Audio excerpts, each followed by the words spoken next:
Good morning. Early-ish. It's about 5:45 now. I woke up about 5-ish. Mrs. got up at 5:20 to have a shower. And then I got up. I should have just got out of bed at 5, but I didn't have a great night's sleep. Max woke up a few times. Just taking this weasel out. He's injured his foot, so can't be off the lead.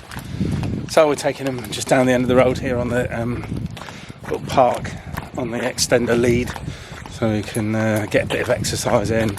So yeah, my idea at the moment is to get out of bed when I wake up roughly. So I look tired. Yeah, but I think next week just going to set the alarm at 5 and then get up then. So we're just out in this little park here, working on the website a bit yesterday, and sorting out the advertising part,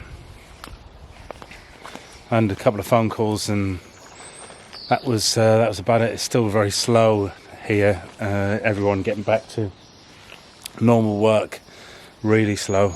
So apart from construction, most businesses haven't gone back to their offices yet, so we are still a bit on lockdown. Shops have been opened yesterday, and everyone's waiting for the pubs and restaurants to open. So I think once that happens, it'll make things feel a bit different. At the moment it's like Groundhog Day every day, so I'm just going to try and keep an eye on the dog here, and I'll come back in a bit. Show you the river at the bottom of the street. So the river is the Thames, which is nice. Had planned on getting a little boat, but doesn't look like it's going to happen. So probably end up moving this year anyway. So that is the end of that, which is disappointing. I will really miss it. And this is the pub at the end of the road, getting ready to open. Trying to hang on to the dog. Lovely.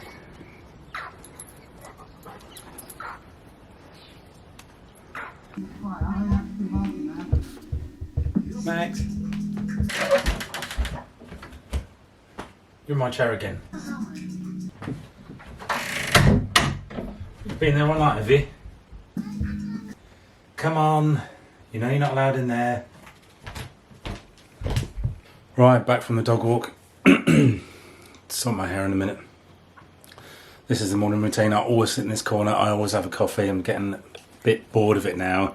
Same thing day in, day out. It's a bit Groundhog Day. Drink this and then deal with Max, and then Alex will let me get some work in for a little bit. So I'm going to talk to you in a bit about car leasing, because it's quite a hot topic at the minute. Everyone wants to be in a nice brand new shiny flashy car, Mercedes GLC or M4s or that sort of thing. So I'll talk to you about how you can do that, because might be interesting to people, and other people might be thinking, well, how can someone be driving around in that? They don't have any more money than me, and I'll explain how that works. So yeah, I could drink this coffee and then I'll get upstairs and get on the computer and talk to you in a minute. Good afternoon, YouTube, and thanks for tuning in. So we're on a new day because I'm useless at updating my YouTube content. I need to get better at that. So yeah, I need to be more consistent and regular, and I thought I would talk to people about car leasing in the UK. So it's quite a hot topic. Maybe 10-15 years ago there wasn't so much car leasing taking place, and I realised that myself when I went to look for a car, and went to a showroom and talked to the guys about the finance, and the payments were really high, like £400 a month.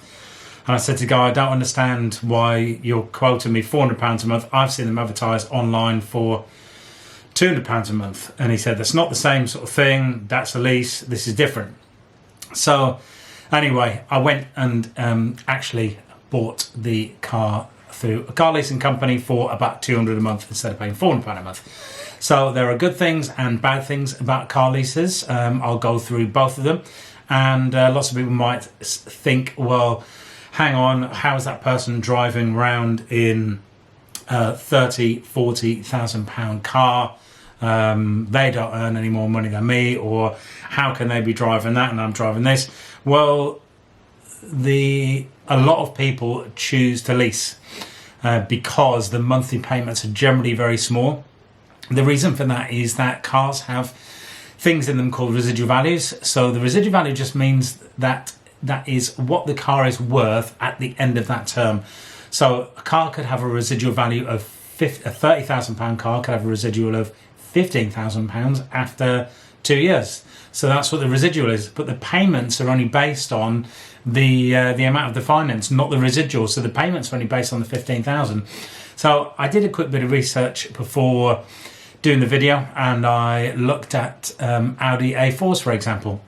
Now I saw a deal on a brand new Audi A4 at $229 a month plus VAT. So including the VAT, because most individuals will not be able to reclaim the VAT because they will be an individual, not business. I would recommend that if you can, you have a business, a limited company, and you put the car lease payments through that limited company. Come on to that bit later. So yeah, $229 a month excluding VAT, or $274 a month including the VAT. Just going to get my phone out here to do some quick maths in a second. So that deal, and you have to look at the small print on these things, that deal was a £2,061 deposit, followed by 48 payments of 274, and there is a mileage restriction in that contract. So if you go over a certain amount of miles per year, the lease company will charge you 10, 15, 20 pence per mile extra for those miles that you go over that. So the payments over the 48 months, and they always generally offer 48-month deals because they appear to be the cheapest, they're lower monthly. So those payments add up to £13,190, right? If you add in the deposit, you're looking at about £15,000. So why is that good? Why is that bad? Well, if you're buying new cars, a new car will lose a lot of its value in the first 18 months to 2 years. So I looked online, and you can get an Audi A4 2017, and it was a good model, for £13,500. Yeah, so that car is retailing for about half of what you paid for it. So if you bought the car cash and you came back 3 years later, you would get half of the money back.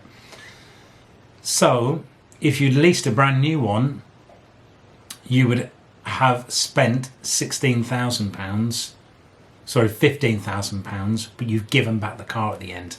So actually, if you wanted the new car, the lease is probably a better option because you're not carrying the loss. So you don't own that car, so you give that car back. The finance company deals with that car at the end. Whereas if you paid cash for one, your car has actually depreciated more than the lease payments. So that's a good reason why you should probably lease a vehicle if you want newish cars or you want to replace a car every couple of years. Otherwise, you would have to consider that you spent £15,000 on a car over 4 years, you're handing the car back and you've got nothing to show for it. So could you go out and spend £15,000 on a car and keep it longer than 4 years, meaning that it's worth more to you than doing the lease? So I got caught out a bit with a lease on a car that depreciated really heavily, and it turned out that I financed the vehicle, but I didn't do a lease on it. The finance outstanding on the vehicle was £12,000 last year, and the trade-in on the vehicle was only £8,000. So there was a £4,000 difference. If I decided to lease that vehicle, I could have given it back, and I wouldn't be carrying that £4,000 loss. So that's why lots of people choose to lease cars rather than to, pay cash or finance them in other ways. So I'll come on to supercar finance in another video, which is slightly different. So maybe with supercars, you might not choose to lease it, but you would choose to finance it. And I'll explain how you can get in £100,000 supercar for about £1,000 a month. So anyway, back to the car leasing. You can see how it's very attractive for you to be paying £274 a month for a brand new Audi A4 that you will be able to give back in 4 years and go and get another one. And generally, some deals come with maintenance, some come without maintenance. I recommend checking on that. Maintenance will include things like servicing costs. They won't include insurance generally. They won't include things like tyres, so that's, to be mindful of that, especially if you get cars with run flats or Range Rovers with 20-inch rims on them that are very, very expensive to replace. So one of the things you need to be careful of when you hand back a lease car is that you will be charged for things like handing it back in with bald tyres, dents, scratches all over a certain tolerance size, so that generally the company will have a document that they can send to you that will explain to you what the additional charges are. It could be £40-50 for a scuffed alloy. It used to be a lot more expensive than that. It could be £100 for a scuffed alloy, but I recommend checking that. Dents, scratches, windscreen chips, missing a service, losing a key, all of the things that are charged for. So I hope the video has been useful and it's something to bear in mind. And not saying that leases are better than paying cash for vehicles or using other forms of finance, but they are a very useful way of getting in a high value car for a low monthly. And if you're replacing that car on a regular basis, then it's generally a good thing to do, because you're not stuck with the depreciation of that vehicle and you get a nice shiny brand new car every few years. So I hope that's been helpful. Like and subscribe if you can, which would really help me out, and hopefully I will provide some more content this week.